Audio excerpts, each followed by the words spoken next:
Hi hello ನಮಸ್ಕಾರ. ನಾನು ನಿಮ್ಮ ನೈಜ ನಾಯಕ ಬೇಡ್ರಪಡಿಯ ರಾಜ್ಯಾಧ್ಯಕ್ಷ ಕರಿಯಪ್ಪ ನಾಯಕ. ಇವತ್ತು ನಾನು ಈ ವರದಿಯನ್ನ ತಿಳಿಸೋ ಉದ್ದೇಶ ಏನಪ್ಪಾ ಅಂತ ಹೇಳಿದ್ರೆ, ನಮ್ಮ ರಾಜನಹಳ್ಳಿ ವಾಲ್ಮೀಕಿ ಮಠದ ಪೀಠಾಧಿಪತಿಗಳು ಮೊನ್ನೆ ರೀಸೆಂಟ್ ಆಗಿ ನೀರ್ಮನವಿ ಆಂಜನೇಯನವ್ರು ಕೇಳಿರ್ತಕ್ಕಂಥ ಒಂದು ಪ್ರಶ್ನೆಗೆ 100 ಕೋಟಿ ಬೇಕು 200 ಕೋಟಿ ಬೇಕು ಅಂತ ಏನೋ ಹೇಳ್ತಾ ಇದ್ರು. ಅದಕ್ಕೆ ಅದು ಕರ್ನಾಟಕದ ಜನತೆಗೆ ಇರಬಹುದು, ಒಂದು ಮೆಡಿಕಲ್ ಕಾಲೇಜ್ ಅಥವಾ ಒಂದು ಇಂಜಿನಿಯರಿಂಗ್ ಕಾಲೇಜ್ ತೆಗಿಲಿಕ್ಕೆ ಅಷ್ಟು ಕೋಟಿ ಬೇಕಾಗುತ್ತೆ ಅಂತ ಎಲ್ಲರೂ ಅನ್ಕೊಂಡಿದ್ರು. ಇನ್ನು ಕೆಲವೊಬ್ರು ಗೊತ್ತಿದ್ರು ಸಹ ಯಾರು ಹೇಳಿರಲ್ಲ, ಇನ್ನು ಕೆಲವೊಬ್ರಿಗೆ ಏನ್ ಹೇಳ್ಬೇಕು ಅಂತಾನೆ ಗೊತ್ತಿರೋದಿಲ್ಲ. ಅದಕ್ಕೆ ಹೋದನೇ ತಿಂಗಳಲ್ಲೇ ಇದು ಒಂದು ನಿನ್ನೆ ಸಮಾನ ಮನಸ್ಕರರ ತಂಡ, ಅಂದ್ರೆ ಕರ್ನಾಟಕದಲ್ಲಿರ್ತಕ್ಕಂಥ ಎಲ್ಲ ವಾಲ್ಮೀಕಿ ಜನಾಂಗದ ನೈಜ ನಾಯಕರು, ಅಂದ್ರೆ ಇನ್ನೊಬ್ಬ ವ್ಯಕ್ತಿಗೆ ಅಥವಾ ಇನ್ನೊಬ್ಬ ರಾಜಕಾರಣಿಗೆ ಅಥವಾ ಇನ್ನೊಬ್ಬರಿಗೆ ಬಕೀಟ್ ಹಿಡಿಯೋದನ್ನ ಬಿಟ್ಟು ಅವರ ಮನೆಯ ಕೆಲಸದಲ್ಲಿ ಉಂಡು ಸಮಾಜಕ್ಕೆ ಕೆಲಸ ಮಾಡುವಂತ ವ್ಯಕ್ತಿಗಳು ಬಂದಿದ್ರು ಅಂತ ಹೇಳಿದ್ರು ತಪ್ಪಾಗ್ಲಾರ್ದು. ಅದರ ಅಧ್ಯಕ್ಷತೆಯನ್ನ ವಿ.ಎಸ್. ಉಗ್ರಪ್ಪ ಸರ್ ಒಪ್ಪಿಸ್ಕೊಂಡಿದ್ರು. ಅದೇ ರೀತಿಯಾಗಿ ನಮ್ಮ ಸಮಾಜದ 4 ಜನ ಮಠಾಧಿಪತಿಗಳಾಗಿರ್ತಕ್ಕಂಥ ಆತ್ಮಾನಂದ ಸ್ವಾಮಿಗಳು, ಬ್ರಹ್ಮಾನಂದ ಸ್ವಾಮಿಗಳು, ಸಂಜಯ್ ಕುಮಾರ್ ಸ್ವಾಮಿಗಳು, ಅದೇ ರೀತಿಯಾಗಿ ಗೋಲ್ಪಲ್ಲಿ ಸ್ವಾಮಿಗಳು ಬಂದಿದ್ರು. ಇದರ ಅಧ್ಯಕ್ಷತೆಯ ಉಸ್ತುವಾರಿಯನ್ನ ಅರ್ಜುನ್ ಪೊಂಗಣ್ಣ ಸರ್ ಹಾಗೂ ಸಿಂಗಾಪುರ್ ವೆಂಕಟೇಶಣ್ಣ, ತುಳಸಿರಾಮ್, ಆಮೇಲೆ ಮಾಜಿ ಮಹಾಸಭಾದ ಅಧ್ಯಕ್ಷ ಆಗಿರ್ತಕ್ಕಂಥ ನರಸಿಂಹ ಸರ್, ಅದೇ ರೀತಿಯಾಗಿ ಬಹಳ ಜನ ಬಂದಿದ್ರು. ಯಾಕಂದ್ರೆ ಪ್ರತಿಯೊಬ್ಬರ ಹೆಸರು ಹೇಳೋದಕ್ಕೆ ಸಮಯ ಆಗುತ್ತೆ. ಈಗ ಮೇನ್ ಉದ್ದೇಶಕ್ಕೆ ಬಂದ್ಬಿಡ್ತೀನಿ. ಇಷ್ಟು ವರ್ಷದಿಂದ ಏನು ವಾಲ್ಮೀಕಿ ಸಮಾಜದಲ್ಲಿ ಹೋರಾಟಗಾರರು ಏನು ಮಾಡಕ್ಕಾಗೋದಿಲ್ಲ, ಏನೋ ಮೊನ್ನೆ ರೀಸೆಂಟ್ ಆಗಿ ಆ ಮಠಾಧಿಪತಿ ಒಂದು ಮಾತು ಹೇಳಿದ್ರು, ಬೊಗಳರೆಲ್ಲ ನಾಯಿ ಇದ್ದಂಗೆ, ನಾನು ಆನೆ ಇದ್ದಂಗೆ ಅಂತ. ಮಠಾಧಿಪತಿಗೆ ಇದು ನೇರವಾಗಿ ಅದನ್ನ ನನ್ನ ಸಮಾಜ ಹೇಗ್ ಬದುಕಬೇಕು ಅಂತ ಒಬ್ಬ ಲೀಡರ್ ಇಲ್ದಲೆ ಇವತ್ತು ಈ ಮಠದಲ್ಲಿ ಇತ್ತು. ಈಗ ಒಬ್ಬ ಒಳ್ಳೆ ಲೀಡ್ರು ಸಿಕ್ಕಿದ್ದಾರೆ. ಯಾವುದೇ ಪಕ್ಷಕ್ಕೆ ಸೀಮಿತವಾಗದೆ ಸಿದ್ಧಾಂತವನ್ನಿಟ್ಟುಕೊಂಡು ರಾಮಾಯಣದಲ್ಲಿ ಯಾವ ರೀತಿ ಸಿದ್ಧಾಂತವಿದೆಯೋ, ಅಂದ್ರೆ ಇಡೀ ವಿಶ್ವಕ್ಕೆ ರಾಮಾಯಣ ಕೊಟ್ಟಂತ ಕೊಡುಗೆ ನಮ್ದಾಗಿದೆ. ಇವತ್ತು ಯಾರೋ ಒಬ್ಬ ಮಠಾಧಿಪತಿ ಬಂದು ಇಡೀ ಸಮಾಜವನ್ನೇ ಹಾಳು ಮಾಡ್ತಾರೆ ಅಂತ ಹೇಳಿದ್ರೆ ಯಾರನ್ನು ಬಿಡಲ್ಲ. ಹಂಗಂದ ತಕ್ಷಣನೇ ನಾವು ನಮ್ಮ ವಾಲ್ಮೀಕಿ ಸಮಾಜದ ಮಠಾಧಿಪತಿಯ ವಿರುದ್ಧ ಅಂತ ತಿಳ್ಕೊಳಕ್ ಹೋಗ್ಬೇಡಿ. ನಾವು ಯಾರ ವಿರುದ್ಧವೂ ಅಲ್ಲ. ನಾವು ನಮಗೆ ತಿಳಿದಿರ್ತಕ್ಕಂಥ ವಿಚಾರವನ್ನ ನಮ್ಮ ಸಮಾಜದ ವ್ಯಕ್ತಿಗಳಿಗೆ ತಿಳಿಸ್ಬೇಕು ಅನ್ನೋ ಒಂದು ಉದ್ದೇಶ ಅಷ್ಟೇ. ಅಲ್ಲಿ ಸೇರ್ಕೊಂಡಿರ್ತಕ್ಕಂಥ ತಂಡ ನೋಡಿ ಯಾವ ರೀತಿ ಇದೆ. ಎಲ್ಲ ಬುದ್ಧಿವಂತರು, ವಿಚಾರವಂತರು, ಹಣವಂತರು, ಪ್ರಬಲಶಾಲಿಗಳು ಎಲ್ಲರೂ ಬಂದಿದ್ರು. ಆದ್ರೆ ಅಲ್ಲಿ ಯಾರು ಸಹ ಮಾತಾಡ್ಲಿಕ್ಕೆ ಇಷ್ಟಪಡಲಿಲ್ಲ. ಯಾಕೆ ಅಂತ ಹೇಳಿದ್ರೆ ಅದು ಒಂದು ಜ್ಞಾನ ಭಂಡಾರ. ನಿನ್ನೆ ನಡೆದಿರ್ತಕ್ಕಂಥ ಒಂದು ಸಭೆ, ಸಮಾನ ಮನಸ್ಕರರ ಸಭೆ ಜ್ಞಾನ ಭಂಡಾರ. ಅಲ್ಲಿ ಸಿಕ್ಕಿದ್ದು, ಹಿಡಿದಿದ್ದು, ಕಲ್ತಿದ್ದು ಬಹಳ ಅದ್ಭುತವಾಗಿದೆ. ಅದಕ್ಕೆ ಹೇಳೋದು, ಬುದ್ಧಿವಂತರು ಸೇರ್ಕೊಂಡಿರೋ ಜಾಗದಲ್ಲಿ ನಮ್ಮಂತ ದಡ್ರು ಹೋಗ್ಬೇಕು, ಅಥವಾ ದಡ್ರಿರೋ ಜಾಗದಲ್ಲಿ ಬುದ್ಧಿವಂತರು ಹೋಗ್ಬೇಕು ಅನ್ನೋ ಒಂದು ಪ್ರಶ್ನೆ ಏನಿರುತ್ತಲ್ಲ, ಇಂಥರ್ ನೋಡೇ ಹೇಳಿರ್ತಾರೆ ಅಂತ ಅನಿಸುತ್ತೆ. ಇಲ್ಲಿ ಯಾರು ದೊಡ್ಡವರು ಅಲ್ಲ, ಯಾರು ಚಿಕ್ಕವರು ಅಲ್ಲ. ನಾನು ಏನೇ ಆಗಿದ್ರು, ನಾನು ಏನೇ ಎಲ್ಲೇ ಇದ್ರು ನಾನು ನನ್ನ ಸಮಾಜಕ್ಕೆ ಏನಾದ್ರೂ ಒಂದು ಕೊಡುಗೆ ಕೊಡ್ತೀನಿ ಅಂತ ಹೇಳಿ ಮುಂದೆ ಬಂದಿದ್ದಾರೆ. ಅಂತಹ ಉಗ್ರಪ್ಪ ಸರ್ ಅವರಿಗೆ ಎಷ್ಟು ಹೇಳಿದ್ರು ಕಡಿಮೆನೆ. ಈ ಹಿಂದೆ ನಾನು ಸುಮಾರು ವಿಡಿಯೋಗಳಲ್ಲೆಲ್ಲ ತಿಳಿಸಿದ್ದೀನಿ, ನಮ್ಮ ವಾಲ್ಮೀಕಿ ಸಮಾಜಕ್ಕೆ ಮೀಸಲಾತಿ ವಿಚಾರದಲ್ಲಿ ಅಥವಾ ನಮ್ಮ ST ಜಾತಿ ಸೇರಿಸ್ಲಿಕ್ಕೆ ಅವರ ಶ್ರಮ, ರಾಜನಹಳ್ಳಿ ಮಠ ಕಟ್ಟಬೇಕಾರ ಅವ್ರು ಹಾಕಿರ್ತಕ್ಕಂಥ ಶ್ರಮ, ಅಂದ್ರೆ ಅವ್ರು ಹೇಳ್ತಾರೆ ನಾನು ಒಬ್ಬನೇನು ಮಾಡಿಲ್ಲ, ಎಲ್ಲರೂ ಸೇರಿ ಎಲ್ಲರಲ್ಲಿ ನಾನು ಒಬ್ಬನಾಗಿ ಮಾಡಿದ್ದೀನಿ ಅಂತ ಹೇಳ್ತಾರಲ್ಲ, ಅದೇ ದೊಡ್ಡ ಮಾತು. ಅದೇ ರೀತಿಯಾಗಿ ನಿನ್ನೆ ಏನು ಸಭೆ ನಡೆದಿದೆ, ಆ ಸಭೆಯಲ್ಲಿ ಹಿಂದೆ ನಾನು ವಿಡಿಯೋ ಮಾಡಿದ್ದೆ, 26/1/2025 ಒಂದು ದಿನದಂದು ಅದ್ಭುತವಾದ ದಿನ ಆಗುತ್ತೆ ಅಂತ. ಆ ಅದ್ಭುತವಾದ ದಿನ ನಿನ್ನೆ ಆಯ್ತು. ಇಲ್ಲಿ ಏನು ವಿಡಿಯೋ ನೋಡ್ತಾ ಇದ್ದೀರಲ್ಲ, ಈ ವಿಡಿಯೋ ನೋಡ್ತಾ ಇದ್ರೆ ನಿಮಗೆ ಗೊತ್ತಾಗುತ್ತೆ ಎಷ್ಟು ಜನ ಬಂದಿದ್ರು, ಎಂತೆಂತವ್ರು ಬಂದಿದ್ರು, ಏನೇನ್ ತಿಳಿಸಿದ್ರು ಅನ್ನೋದ್ರ ಬಗ್ಗೆ ಸಂಕ್ಷಿಪ್ತವಾಗಿ ಎಲ್ಲ ತಿಳಿಸೋದಿಲ್ಲ. ಪ್ರತಿಯೊಂದು ವಿಡಿಯೋ ಅಂದ್ರೆ ಈ ಉಗ್ರಪ್ಪ ಸರ್ ಮಾತಾಡಿರ್ತಕ್ಕಂಥ ವಿಡಿಯೋ ಆಗಿರ್ಬೋದು, ತುಳಸಿರಾಮ್ ಅವ್ರು ಮಾತಾಡಿರ್ತಕ್ಕಂಥ ವಿಡಿಯೋ ಆಗಿರ್ಬೋದು, ರಾಧಾಕೃಷ್ಣ ಪಲ್ಲಕ್ಕಿ ಅವ್ರು ಮಾತಾಡಿರ್ತಕ್ಕಂಥ ವಿಡಿಯೋಸ್ ಆಗಿರ್ಬೋದು, ಇನ್ನು ಕೆಲವರು ಮಾಲೂರ್ ಶ್ರೀನಿವಾಸ್ ಇರ್ಬೇಕು ಅಂತ ಅನ್ಸುತ್ತೆ. ಆದ್ರೆ ಈ ಸಮುದಾಯದ ಒತ್ತಾಸೆಗಳು, ಬೇಡಿಕೆಗಳು, ಇವರ ನೋವುಗಳನ್ನು ಕೂಡ ಯಾವತ್ತೂ ಕೇಳದೇ ಇಲ್ಲ, ಕೇಳೋದು ಇಲ್ಲ.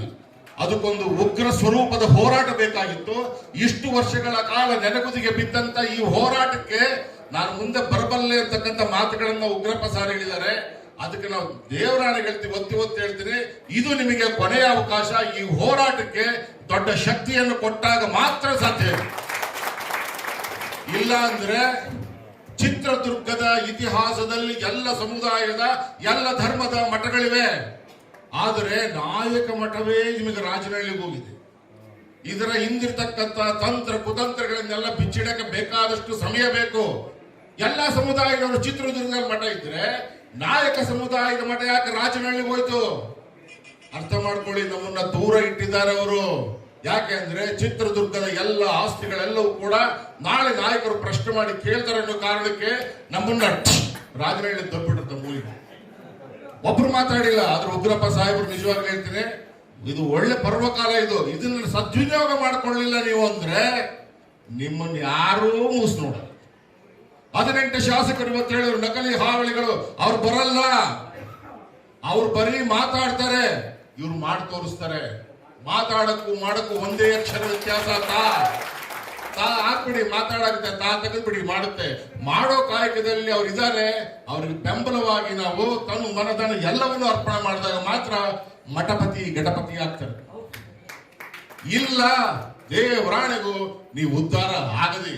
ನಾವಂತೂ ಮೀಸಲಾತಿ ತಗೊಳ್ಳೋರಲ್ಲ, ತಗೊಂಡು ಇಲ್ಲ. ನೀವು ಒಂದೇ ಮಾತು ಹೇಳೋದು, ನನ್ನ ಸಿನಿಮಾನ ಒಂದು ವರ್ಷಕ್ಕೆ ಒಂದಲ್ಲ ವರ್ಷಕ್ಕೆ ಟಾಕ್ ಮಾಡ್ತೀನಿ, ನೀವು 4 ಸಿನಿಮಾನ ನೋಡ್ಬಿಟ್ಟು ನೀವೆಲ್ಲ ಒಂದು ವಿಷಲ್ ಹಾಕ್ಬಿಡಿ, ವರ್ಷಕ್ಕೆ 10 ಲಕ್ಷ ನಾನೇ ಕೊಡ್ತೀನಿ. ನೀವು ನನ್ನ ಸಿನಿಮಾನೇ ನೋಡಲ್ಲ, ನಮಗೆ ದುಡ್ಡೇ ಕೊಡಲ್ಲ, ನಾನು ಯಾಕೆ ನಿಮ್ ಪರವಾಗಿ ದನಿ ಎತ್ಲಿ? ಆದ್ರೂ ಕೆಲಸ ಬಿಟ್ಟೆ, ಈಗ ಸಿನಿಮಾ ಬಿಟ್ಟೆ, ಹೋರಾಟಕ್ಕೆ ಒಂದು ಇದ್ಕೊಂಡ್ವಿ, ಚಾಲನೆ ಕೊಟ್ಟಿದ್ವಿ.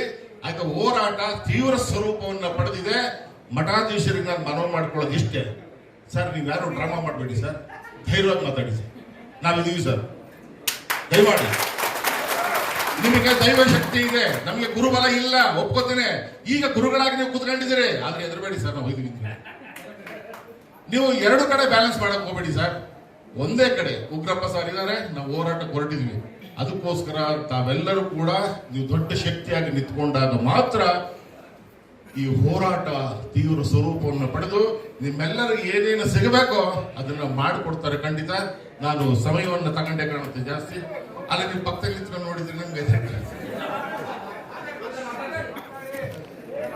ಚಿತ್ರದುರ್ಗ ಒಂದೇ ಅಲ್ಲ, ಕಳೆದ 15 ವರ್ಷಗಳಿಂದ ಬಾಗೇಪಲ್ಲಿ ಟು ಸುರಪುರ, ಯಾದಗಿರಿ, ಗಲಗ ಸಂಸ್ಥಾನ, ಬಾಗೇಪಲ್ಲಿ ಸಂಸ್ಥಾನ, ದಾವಣಗೆರೆ, ಚಿತ್ರದುರ್ಗ, ಜಗಳೂರು, ಶಿವಮೊಗ್ಗ, ಹೊನ್ನಾಳಿ, ಬೆಂಗಳೂರು, ಪಾಳೆಗಾರರ ಎಲ್ಲ ಸಂಪೂರ್ಣವಾಗಿ ತೆಗೆದಾಚೆಗಿಟ್ಟಿದ್ದೀನಿ ಇದನ್ನ ನಾನು ಯಾಕೆ ಮಠದ ವಿರೋಧಿಯಾದೆ? ಇದಕ್ಕೊಂದು ಸಣ್ಣ ಕಾರಣ. ಇವೆಲ್ಲವೂ ಮಾಡಿಟ್ಟಿದ್ದೀನಿ ಸಮುದಾಯದ ಜನರಿಗೆ ತಿಳಿಸಲಿಕ್ಕೆ ಒಂದು ಸದಾವಕಾಶ. ಇಲ್ಲಿ ಕರೆದು ಎಜುಕೇಟ್ ಮಾಡಿ, ಆಮೇಲೆ ರಂಗ ನಿರಂತರ ಪ್ರಯೋಗಗಳನ್ನು ಮಾಡಿ, ಅಕ್ಷರಗಳನ್ನು ಕಲಿಸಿ, ದುಡ್ಡು ನಾವು ತರ್ತೀವಿ, ಜನ ಮಠಕ್ಕೆ ಬರಕ್ಕೆ ಮೊದಲ ವಿದ್ಯಾರ್ಥಿಗಳನ್ನ ಕರ್ತಂಡಿ ನಾವು ಎಜುಕೇಟ್ ಮಾಡ್ತೀವಿ ಅಂತ ಕೇಳಿದ್ರೆ ನಾವು ಮಠದಲ್ಲಿ ಏನು ಮಾಡೋದಿಲ್ಲ ಕಣ್ರ ಪಾಪಲ್ಲಕ್ಕೆ. ಸಂಜೆ ಸಮಯದಲ್ಲಿ ಜಲಚಲನೆ ಅಲ್ಲ, ಅದನ್ನ ವೆಂಕಟೇಶಣ್ಣ ನೋಡ್ಬಿಟ್ಟವ್ರೆ, ಅದ್ ಹೇಳಂಗಿಲ್ಲ ನಾವೀಗ. ಆದ್ರೆ ಎಲ್ಲವೂ ಮುಕ್ತವಾಗಿ ನಿಮ್ಮ ಕಣ್ಣು ಮುಂದನೆ ಇದೆ ಚಿತ್ರಣ, ದಾಖಲೆಯೂ ಕೂಡ ಇದೆ. ಆದ್ರೂ ಮಾತಾಡಲ್ಲ. ಮಾತಾಡ್ತೀರಿ ನಾವು ಮಚ್ಚ ಮಾಡ್ತೀವಿ, ಬಾಳೆಗಾರರು ಮಚ್ಚ ಕಡ್ದ್ಬಿಡ್ತೀವಿ, ಸಾಯಂಕಾಲ ತಕ್ಷಣ ಬಿಡ್ತೀವಿ ಅಂತಾನೆ ಹೇಳೋದು. ಅದು ಯಾಕ ನೀವು ಶಾಪ ಅಂತ ಕಾಣ್ತಿದ್ದೆ. ಮತ್ತಿಷ್ಟು ಜನ ಇದಾರಲ್ವಾ, ಅದ್ರ ಒಂದು 2 ಜನ ಲೈವ್ ಕಳಿಸ್ತದ ಕುತ್ಕೊಂಡು ಅದೇ ಬೇಸರ. ಕಳಿಸಿ ಮೊದಲು ನನ್ನ ಹೆಸರು ಕಳಿಸ್ಬಿಡಿ. ನೋಡ್ರಿ, ಈ ಹೋರಾಟಕ್ಕೆ ನಮ್ಮ ಸಂಪೂರ್ಣ ಬೆಂಬಲ ಇದೆ, ನಿರ್ಣಯಗಳಿಗೂ ಸಂಪೂರ್ಣ ಬೆಂಬಲ ಇದೆ. ಬರೋವರೆಲ್ಲ ಬರ್ರಿ, ದೊಡ್ಡ ಮಟ್ಟದಲ್ಲಿ ಹಾಕ್ಬಿಡ್ಲಿ. ನಾವೀಗ ವಿರೋಧ ಪಕ್ಷದವರು ಅನ್ನೋದು ಮಾತ್ರ ಮರಿಬೇಡಿ. ಆದ್ರೂ ಕೂಡ ನಾವು ಆಡಳಿತಕ್ಕೆ ಬರ್ತೀವಿ, ಮತ್ತೆ ವಿರೋಧ ಪಕ್ಷದವರೇ ಆಡಳಿತಕ್ಕೆ ಬರೋದು. ಅವಾಗ ನಿಮಗೆಲ್ಲ ಪೊಸಿಷನ್ ಇರ್ತದೆ, ಮರಿಬೇಡಿ. ನೋಡಿ, ಈಗ ಯಜಮಾನ್ ಒಂದು ಹೇಳಿದ್ರು, ಶಿಕ್ಷಣ ಸಂಸ್ಥೆಯನ್ನು ಕಟ್ಟಿ. ಇಷ್ಟು ವರ್ಷ ತಾವೇ ಮಾಡಿದ್ದೆ ಮಾಡೋರಿಗೆ ಸಾಹೇಬ್ರನ್ನೇ ತಂದ್ಬಿಟ್ಟು ಸಾಹೇಬ್ರಿಗೆ ಮಾಡಿ ಅಂದ್ರೆ ನೀವು ಬೆಂಬಲ ಕೊಡಿ, ಖಂಡಿತ ನೀವು ಮಾಡಿಕೊಡ್ತಾರೆ. ಉಳಿದಂತ ಹೆಸರಿಡದ ಹೇಳಬಲ್ಲರಿ ಶಾಸಕರದ ಯಾರು ಮಾಡೋರಲ್ಲ, ನಿಮ್ ಸಮುದಾಯ ಯಾರು ನೋಡೋರಲ್ಲ. ಒಂದ್ ಸೆಲ್ಫಿ ತೆಗೆದ್ಬಿಟ್ಟು ರನ್ನ ಫೋನ್ನ ಇಷ್ಟ ಮಾಡೋದು ಬಿಟ್ಬಿಡಿ. ಎಲ್ಲ ಡ್ರಾಮಾಗಳನ್ನೆಲ್ಲ ನೇರವಾಗಿ ಹೋರಾಟಕ್ಕೆ ಬನ್ನಿ. ನಿಮಗೆ ಇದೊಂದು ಸದುಪಯೋಗ. ನಮ್ಮ ಮಕ್ಕಳಿಗೆ ಮೆಡಿಕಲ್ ಕಾಲೇಜು, ಇಂಜಿನಿಯರಿಂಗ್ ಕಾಲೇಜ್ ಎಲ್ಲವೂ ಸಿಗ್ತದೆ. ಹಾಗಾಗಿ ಧೈರ್ಯವಾಗಿ ಹೋರಾಟಕ್ಕೆ ಬನ್ನಿ. ಬಹಳಷ್ಟು ಜನ ತುಳಸಿರಾಮ್ ದೊಡ್ಡ ಉಗ್ರವಾದ ಹೋರಾಟ ಮಾಡಿದ್ದಾರೆ. ವೆಂಕಟೇಶ ಸಿಕ್ಕಾಪಟ್ಟೆ ಹೋರಾಟಗಳು ಇವೆಲ್ಲವೂ ಕೂಡ. ಬಹಳಷ್ಟು ಜನ ಹೋರಾಟಗಾರರು ಹೋಗ್ಬಿಟ್ಟಿದ್ದಾರೆ. ಅದ್ರ ಬಗ್ಗೆ ಮಾತಾಡಂಗಿಲ್ಲ. ಸಂಪೂರ್ಣ ಅವರು ವ್ಯಾವಹಾರಿಕವಾಗಿ ಸರ್ಕಾರದ ಜೊತೆ ಕೈ ಮೀಡಿಸ್ಬಿಟ್ಟು ಕೂತ್ಕೊಂಡ್ಬಿಟ್ಟಾರ ಅವರೆಲ್ಲರೂ ಕೂಡ. ಅವ್ರೇನು ಮಾಡಕ್ಕಾಗಲ್ಲ, ಕರಪ್ಟೆಡ್. ಅವ್ರು 50 ತೋಬೇಕ ಕೂತಾನ, ಗರ್ಕನ ಗಟ್ಟ, ಆ ಕಡೆ ಇರ್ತಾನೆ, ಈ ಕಡೆ ಇರ್ತಾರೆ. ಹಾಗಾಗಿ ಬಿಟ್ಬಿಡಿ ಅವ್ರ ಚಿಂತೆಯನ್ನ. ಹೋರಾಟಕ್ಕೆ ಒಂದು ಒಳ್ಳೆ ಚಾಲನೆ ಸಿಗ್ತಾ ಇದೆ. ಧೈರ್ಯವಾಗಿ ಎಲ್ಲರೂ ಕೂಡ ಮುಂದೆ ಬನ್ನಿ ಅಂತ ಹೇಳ್ತಾ, ಮಹರ್ಷಿ ವಾಲ್ಮೀಕಿಯ ಎಲ್ಲ ವಿಚಾರಗಳು ಇವತ್ತು ವೇದಿಕೆಯಲ್ಲಿ ಚರ್ಚೆ ಆಗ್ಲಿಕ್ಕೆ ಸಮಯ ಇಲ್ಲ. ಬೆಂಗಳೂರಿನ ಇತಿಹಾಸವನ್ನ ಈ ವೇದಿಕೆಯಲ್ಲಿ ನಿಮ್ಗೆ ಹೇಳ್ತೇನೆ. ಬೆಂಗಳೂರು ನಾಡನ್ನು ಆಳಿದಂತವರಲ್ಲಿ ನಾಯಕರಸರು ಕೂಡ 14 ಜನ ಇದ್ದಾರೆ ಅನ್ನೋದು ಮರಿಬೇಕು. ನಮ್ದು ಬಹಳ ದೊಡ್ಡ ಕಾಂಟ್ರಿಬ್ಯೂಷನ್ ಇದೆ ಬೆಂಗಳೂರಿಗೆ ಬಹಳ ದೊಡ್ಡ ಕಾಂಟ್ರಿಬ್ಯೂಷನ್. ಬೆಂಗಳೂರಿನ ಮೆಜೆಸ್ಟಿಕ್ ಹೆಸರು ಹನುಮಂತಪುರ. ಹನುಮಂತ ನಾಯಕನಾಳಿದ ಹನುಮಂತಪುರ. ಅಲ್ಲಿ ಇದ್ದದ್ದು ಅಣ್ಣಮ್ಮ ಹನುಮಪ್ಪ ನಾಯಕನ ಹೆಂಡತಿ. ಇದಕ್ಕೆ ಬಿಕ್ಕಿದ್ದು